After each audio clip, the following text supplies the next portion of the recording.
Oh, hey guys, welcome back to my channel. Tonight I wanted to start maybe a new video series.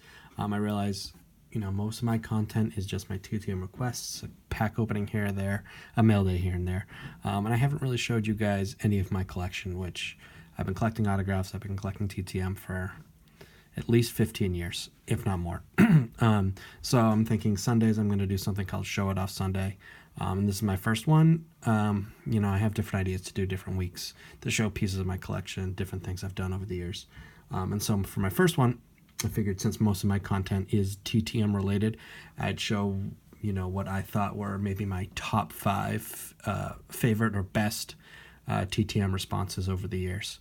To do this, I ruled out all letters, all correspondence, because each one of those is unique and it's hard to go through all and decide which ones were the best. So to do this, I thought I would pick the 5 biggest surprises, teamed with biggest names, some honorable mentions that aren't going to be shown. I've gotten Ozzie Smith TTM before.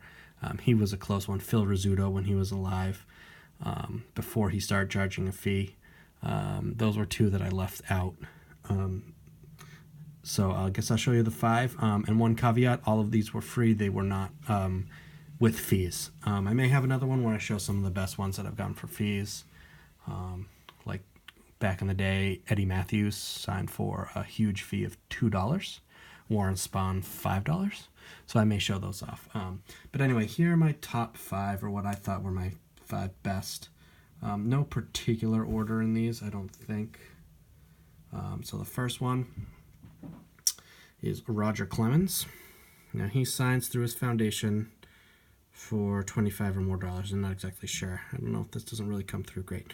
This was sent in, I think, 1999 to his foundation, either right before or right after he was traded to the Yankees. I sent it on a whim. I seem to remember someone had gotten something back. It was really close to spring training. So I sent it out, and when I got it back, I just remember being so excited. It was one of my biggest, definitely biggest at that point, TTM return. Roger Clemens was coming off of, I think, 2 consecutive Cy Young Awards, 5 total. And so it was huge. It was probably my first, legendary get. And so I've kept that. It's not on the greatest card on his 92 Fleer insert. But at the time, was it 13-year-old me was stoked. The next one I have is a request that I don't remember mailing out when I got it back because it had been so long. But I do know I mailed it out because it is my card. It was, from when I was younger, Greg Maddux. So this happened in the late 90s. I mailed it to him at some point. I'm not sure if I found it at a home address or used the team address, but it was gone definitely over a year, if not more.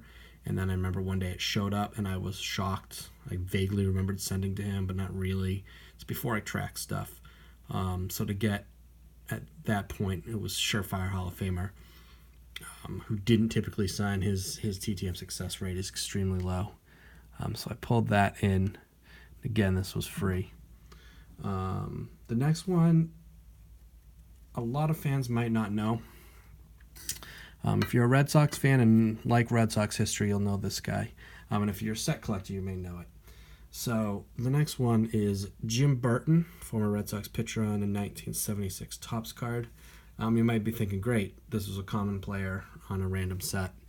The thing with Jim Burton is that he pitched very briefly in 1975 and was actually the losing pitcher of the 1975 World Series Game 7. And he did not sign very much. And this card, the 76 Topps Burton, is one of the harder cards to acquire in the set if you're going for the signed set, just because he just did not sign. And so in about 2009, I sent this card out. I wrote maybe a 3-page letter to him. Going through his career. He pitched at Michigan. Talked a little bit about the Red Sox, but I tried to focus more on his college game and what went into becoming a big league player and a professional player. And something like 86 days later, this came back in the mail. I mailed one card, this card. I think on SCN, his success rate was under 20%. So as a Red Sox collector going for the all-time team, that was a huge return for me. Again, one of those players that you don't, a lot of fans out there are going to be like, what are you doing out there? Why does this make it? But that's still huge. I still see it. I'm like, wow, I can't believe I got that back. The next two you will certainly know. Number 4, I sent my sophomore year of college. I had taken a break from TTM, and as I was getting back into it, I found this address online, and I took a shot because it's a card that I had from the 2002 Topps Total set.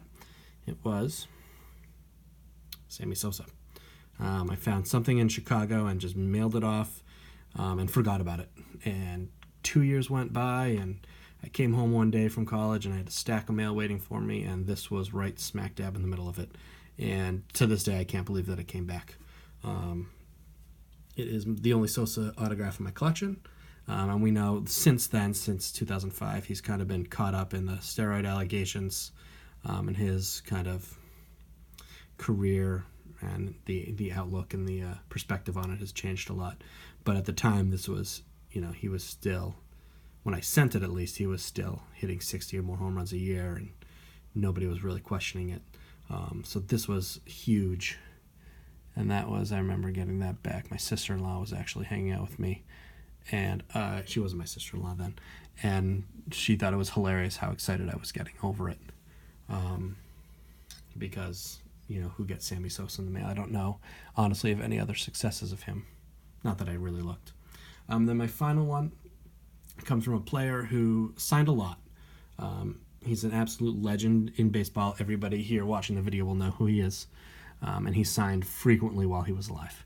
The thing was, though, he signed like these stat postcards that he would provide. You could write to him, and sure thing, you'd get one of those postcards in the mail. He was great at it, and it was the chance to get a legend signature. But he very rarely signed anything else. And I lucked out. 2000 Greats of the Game came out, which was, for me, a groundbreaking set. Got me back into TTM. And I just wrote a letter. I don't remember the specifics of it. It must have done something because it caught his eye somehow. Stan Musial signed his Greats of the Game card. No donation required. So I didn't get the signed postcard. I got this instead, which is much better. It's a beautiful signature on a beautiful card. And this is probably, out of all of these, I left this for last because this is probably my favorite random and free TTM request. Now looking back, he's no longer with us. He doesn't sign anymore. So the fact that he signed my card and not the photo card, which I have a dozen of, is pretty amazing. So that's just a small piece of my collection. I will be showing more in the coming weeks. But those are probably my 5 favorite returns, or 5, most shocking best returns. I don't really know what to call it. But Clemens, Maddux, Burton, Sosa, and Musial. And these kind of span the whole existence of my TTM collection. These two, the Clemens and Maddux, were very early on when I was still in high school. Sosa, when I was just getting back into it in college. This one right before college, when I started looking at nicer sets, I went out and bought that whole set just to send it out. And then Burton after, when I'm starting to go for the Red Sox, which actually I didn't mean to do when I pulled these out. I just went through my binders and picked these 5 out. Anyway, this is kind of a long video, rambling a little bit, which, that's okay. I'd love for anyone to share what their best TTM success is. I know some of you guys who have, well, that was weird. I think my house is haunted. No, probably not. Just a crappy light bulb. So any of you guys who've been collecting longer, I'm sure you have much better stories of the old-timer signing. I know the 80s were great for TTM. And then any of you new guys, maybe that sent along shots of current players, I'd love to hear who you've gotten back that you just didn't expect. And as we head over the 9-minute mark, I'll say thank you for watching my video. I hope you like this video, like seeing pieces of my collection. I hope you subscribe. And as always, thank you for watching, and I will talk to you later.